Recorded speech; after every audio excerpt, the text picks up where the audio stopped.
여러분 안녕하십니까. 이번 한 주 이상훈 앵커의 휴가로 아침엔 매일경제를 진행하게 된 정광재입니다. 하루를 시작하는 유익한 정보, 여기에 명쾌한 해설을 더해서 시청자 여러분의 궁금증을 풀어드리도록 열심히 노력하겠습니다. 많은 응원과 시청 부탁드리면서 2020년 8월의 마지막 날 아침엔 매일경제 문을 열어보겠습니다. 우선 오늘의 일면부터 살펴보도록 하겠습니다. 매일경제 일면입니다.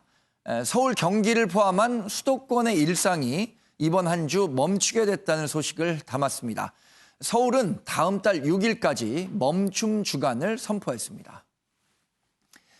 중앙일보 일면은 사회적 거리두기 2.5단계가 시작된 첫날의 풍경을 담았습니다. 밤 9시 이후 음식점이 문을 닫으면서 썰렁해진 시내 식당의 모습을 사진으로 함께 실었습니다. 조선일보 일면은 미국과 일본 두 나라의 국방장관이 괌에서 회의를 갖고 유엔 대북제재 결의안의 완전한 이행을 다짐했다고 보도했습니다. 조선일보는 이 기사에서 한미일 삼각협력에서 한국이 사라졌다고 보도했습니다. 마지막으로 경향신문 일면입니다. 57년 전 나에겐 꿈이 있습니다라는 제목의 연설이 울려 퍼졌던 미국 워싱턴 링컨 기념관에 대규모 인파가 몰렸습니다. 참석자들은 57년이 지나도 미완 상태인 킹 목사의 꿈이 실현되기를 외쳤는데요. 최근 흑백 갈등이 심화된 미국 사회의 우울한 단면을 보여주고 있습니다. 지금까지 주요 신문의 일면 기사 간략히 살펴봤고요. 본격적으로 아침엔 매일경제 함께해 주실 네 분의 패널 모셨습니다. 어서 오십시오. 반갑습니다.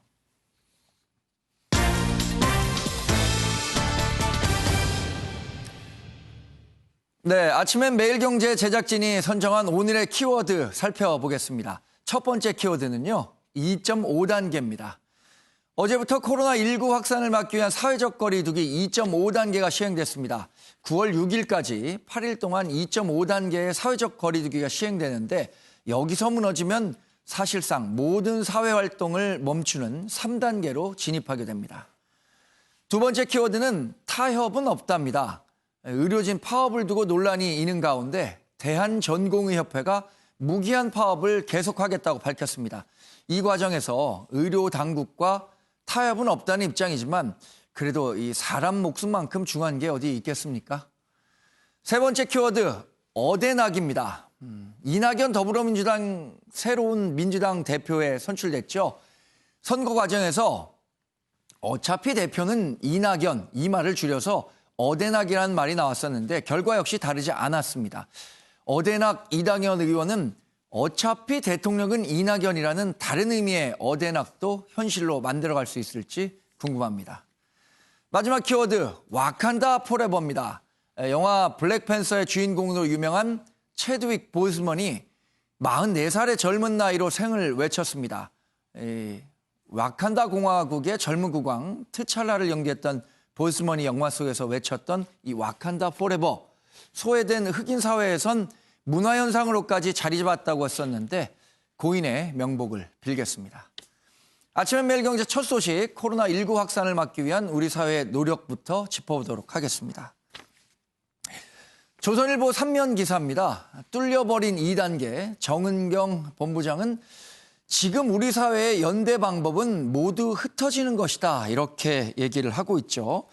오늘부터 학원 대면 수업이 금지되고요. 밤 9시 이후 서울버스는 운행 감축에 들어갑니다. 경로를 알 수 없는 확진자가 25%에 육박하고 있다고 하는데 서울시는 일상생활을 포기한다는 각오로 방역에 동참해달라 이렇게 얘기를 하고 있습니다. 관련하면 직접 보고 이야기 이어가겠습니다. 역설적이지만 코로나19 시대에 연대하는 방법은 모두가 흩어지는 것이며 사람 간 거리를 두는 것입니다. 반복해서 강조 말씀을 드리지만 사람 간의 접촉을 줄이는 것 이외에 지금의 유행을 통제할 수 있는 방법은 없습니다. 더 물러설 곳이 없다는 심정으로 앞으로 한 주간은 단단한 연대와 협력으로 모임 자제와 거리두기 참여를 통해 지금의 위기 국면을 전환하는 데 함께 해주실 것을 요청을 드립니다. 시민 여러분, 지금은 고통 분담의 시간입니다. 당장 오늘부터 일주일은 일상을 포기한다는 각오로 생활 방역에 철저를 기해 주시길 부탁드립니다. 우리는 다시 나아가기 위해 잠시 멈추는 것입니다. 그리운 이들과 하루빨리 만나기 위해 잠시 멀어지는 것입니다.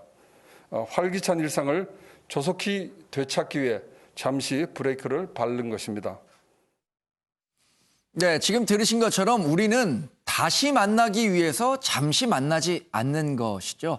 사회적 거리두기 2.5단계가 어제부터 본격적으로 시행되면서 여러 가지 고충을 토로하는 분들도 있습니다. 사람 만나는데 이 자유를 이렇게 제한해도 되는 거냐 이렇게 걱정하시는 분도 있는데 그래도 지금 얘기 들은 것처럼 다시 만나기 위해서 잠시 만남을 미루셔도 좋을 것 같습니다. 윤 의원님은 어제 어떻게 나가보셨어요? 밖에 좀? 예, 일상이 많이 달라졌죠? 서울 시내가 정말 썰렁했죠. 네. 그리고 사진에도 나왔고 뉴스에도 이미 확인했고요.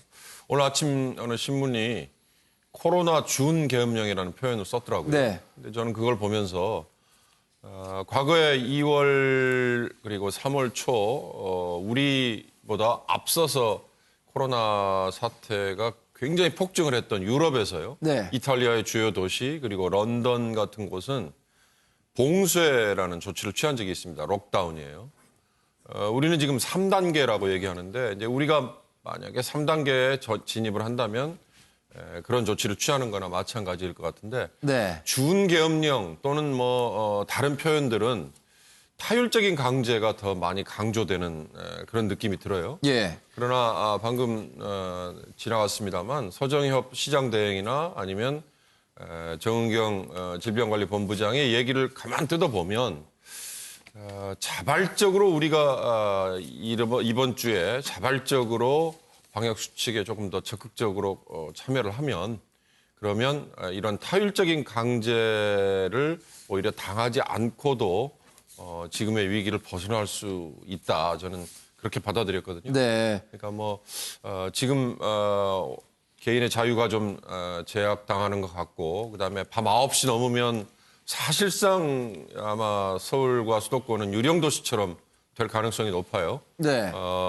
대중교통 중에 특히 버스도 운행을 감축한다고 하니까 결국은 이번 주 일주일 동안은 어찌됐든 조금 더 자발적으로 방역수칙을 우리가 지킨다는 심정으로 그렇게 네. 참여를 해야 되지 않을까 싶습니다. 어제 이제 2.5단계가 본격적으로 시행됐는데 이것과 지난 2월 초죠. 중국에서 우한에서 이제 이 코로나 바이러스가 처음에 발원을 했는데 그때 당시에 이제 우한은 4인 가족 같은 경우에는 한 명만 외출을 할 수 있고 그것도 외출 허가증을 받아야만 밖에 나가서 활동할 수 있을 정도로 굉장히 강도 높은 그건 뭐 사회적 거리두기도 아니라 거의 이제 정부가 개인의 자유를 완전히 제한했었던 거죠. 그렇게 해서 어쨌든 중국은 지금 코로나19 확진자 수를 통제 가능한 수준으로 많이 내려놨다. 이런 것들을 본다면 우리의 이 자발적 참여가 이 코로나19를 조기에 종식할 수 있는 그런 계기를 마련할 수 있는 상황이 되겠죠. 경향신문 일면도 한번 살펴보도록 할까요? 늘어난 코로나 사망, 위중증 환자도 2주 사이에 5배까지 폭증했다는 소식을 담았는데요. 위중증 환자가 14명에서 70명까지 늘었다고 보도를 하고 있고요. 재확산 이후에는 또 고령층의 감염 비율이 굉장히 높았다라는 소식을 담고 있습니다. 역학조사의 한계가 드러나면서 당분간 증가하는 추세는 어쩔 수 없을 것이다 이렇게 얘기를 하고 있는데 최경철 의원님, 예. 이 위중증 환자가 우리나라에서는 사실 이 코로나19에 대한 우리나라 의료 체계가 굉장히 잘 대응했었기 때문에 위중증 환자라든가 사망자를 최소화하는 데 성공했었잖아요. 근데 이번에 왜 이렇게 좀 더 갑자기 많아졌을까요? 네, 방역당국 분석에 따르면 일단 광화문 집회라든가 네. 종교의 집단 감염이 늘면서 그쪽에 계시던 분들 중에 고령자가 많았다. 이런 원인 분석을 하고 있는데 지금 저희가 5년 전에 메르스가 그때는 환자가 지금보다도 훨씬 적었지만 공포감이 컸었던 것은 그렇죠. 메르스는 치사율이 20%에 이르렀습니다. 네. 그러니까 10명 중에 2분이 돌아가셨다는 얘기죠. 그렇기 때문에 메르스가 그 당시에 굉장히 사회적으로 공포를 많이 줬었거든요. 지금도 이렇게 치명률이 늘어나면은 앞으로 코로나19도 또 다른 굉장히 큰 공포심을 국민들에게 줄 수 있기 때문에 네. 지금 위중자들에 대한 관리가 굉장히 중요하다. 이분들이 고령자층 이분들이 그 치명률을 줄여야지 국민적인 불안감이 더 줄어들고 그리고 네. 앞으로 우리가 코로나19를 극복하는데 큰 힘이 될 수 있는데 그 어쨌든 치명률을 가장 줄이는 것이 앞으로 예. 방역 당국의 또 다른 숙제가 됐다. 네. 이런 측면에서는 지금 이번 주가 굉장히 강한 봉쇄 정책이 실시가 되는데 네. 이번 주만큼은 정말 국가가 밀어붙이는 이 봉쇄 정책에 대해서 정말 한번 믿어보고 신뢰를 갖고 따라주는 것이 좋지 않은가. 대만이 굉장히 그 모범적인 국가로 칭송을 받는 것은 네. 대만은 중국을 완전히 막았습니다. 그렇기 때문에 봉쇄 정책을 한 국가는 성공하는구나 예. 이런 전례가 있기 때문에 저희가 중국을 제대로 막지는 못했지만 지금이라도 봉쇄 정책을 제대로 쓴다면 이번 주 한 주간에 큰 그 많은 협조가 이루어진다면 아마 코로나19가 지금 200여 명의 환자가 매일 나오고 있는데 네. 그건 조만간 한 100명대 그리고 그 밑으로는 단수로 아마 나올 수 있지 않을까. 이번 주가 굉장히 중요한 분기점이다. 저는 이렇게 생각하고 있습니다. 말씀하신 것처럼 코로나19 확진자들 가운데 사망하는 비중이 상당히 우리나라에서는 낮았죠. 이 낮은 치명률 때문에 어쩌면 코로나19에 대한 우리 자신이 갖고 있는 경계감이 좀 느슨해졌던 건 아닌가라는 생각도 하게 되는데 이렇게 위중증 환자가 많아진다면 그리고 비록 젊은 사람들은 좀 이 코로나19에 좀 강한 내성을 갖고 있을지라도 그런 분들이 전파할 수 있는 사람들이 다 자기 가족이잖아요. 이승윤 변호사님. 예를 들어서 뭐 이 젊은 사람들은 아무 증상 없이 지나간다고 하더라도 자신의 소중한 가족들에게까지 이 전파시킬 수 있다는 점에서 굉장히 걱정되는 거잖아요. 그게 무서운 것 같습니다. 이제 젊은 사람들 같은 경우는 무증상도 많고 네. 정말 아프지 않고 그냥 자신도 모르게 지나가는데 자신이 같이 살고 있는 부모님들과 예. 만나게 되고 또 그 부모님들이 어떤 교회를 간다거나 어떤 단체를 가게 되고 그러다 보면서 굉장히 감염률이 높아지면서 내 자신의 건강이 중요한 게 아니라 나로 인해서 발생하는 피해를 네. 어떻게 막아낼 수 있느냐가 굉장히 중요하잖아요. 저도 주말에 이제 카페 가서 테이크아웃 커피를 마셨는데 네. 정말 사람도 없고 정말 한산하더라고요.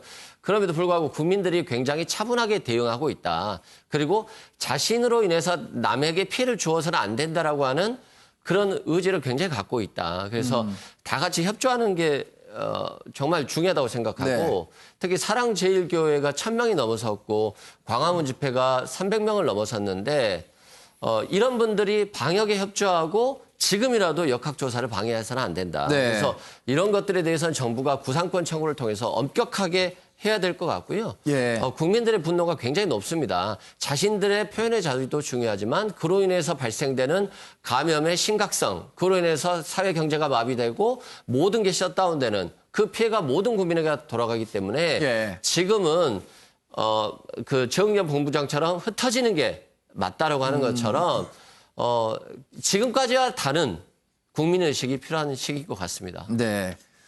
지금 이렇게 중증 환자가 많아지고요. 확진자 수도 연일 뭐 200~300명을 오가면서 가장 우리가 걱정하는 부분이 이게 아닐까 싶은데요. 그래서 한국일보 사면이 관련 기사를 실었습니다. 경기도 지역의 신규 확진자 가운데 85%가 병원, 생활치료센터 배정을 못 받고 있다. 그러니까 의료 시스템이 붕괴되진 않았지만 여튼 이런 것을 우려할 수 있을 정도로 확진자와 중증 환자가 많아져서 제대로 된 치료를 받지 못하면 어떡하냐 이런 걱정이 커진다는 거죠. 조대원 평론가님은 이런 상황 뭐 어느 정도 예상해 보셨습니까? 예, 사실 그 코로나 국면이 벌써 그 6개월을 지나서 거의 우리 일상이 되어버렸는데 그래도 국민들이 흔들림 없이 그냥 일상에서 그냥 평정심을 지키며 갈 수 있었던 게 여러 가지 이유가 있지만 첫 번째는 방역 당국에서 어쨌든 정부가 그 동선을 갖다가 확진자 동선을 정확하게 파악해서 예. 그 정보를 공개했다는 거고 두 번째는 또 이 코로나에 걸려도 많은 경우에 죽지 않고 예. 다시 치유받고 난 뒤에 치료받고 일상으로 복귀할 수 있다는 우리가 그 믿음이 있었고 그다음 그렇죠. 가장 중요한 거는 우리가 어쨌든 병에 걸리면 국가에서 책임지고 검사부터 예. 소위 말해서 치료 우리를 갖다가 생명 위협하지 않도록 지켜줄 것이라는 믿음이 있었는데 지금 경기도 같은 경우에 이제 뭐 서울도 마찬가지지만 예. 급속하게 이 광복절 집회 이후로 이게 이제 늘어나다 보니까 이런 문제에 대해서 심각성이 계속 제기가 됐고 특히 경기도 같은 경우에는 이재명 지사가 여기에 대해서 단호하게 얘기했던 부분이 뭐냐면 네. 경기도가 지금 현재 이 생활치료시설부터 시작해서 병상, 의료진이 가장 부족하다 보니까 정부에 갖고 있는 공공 의료 시스템으로는 한계가 있고 예. 이제는 민간이 좀 참여해달라고 호소한 게 벌써 일주일 전이에요. 그래서 이런 부분들이 있기 때문에 지금 현재는 어쨌든 국가에서 모든 면을 그 역량을 총 집결해가지고 네. 국민들도 조심하고 의료인들도 솔선수범해서 참여하고 힘을 합쳐서 이 부분을 극복해야 될 시기다. 저는 뭐 그렇게 말씀드리고 싶습니다. 네.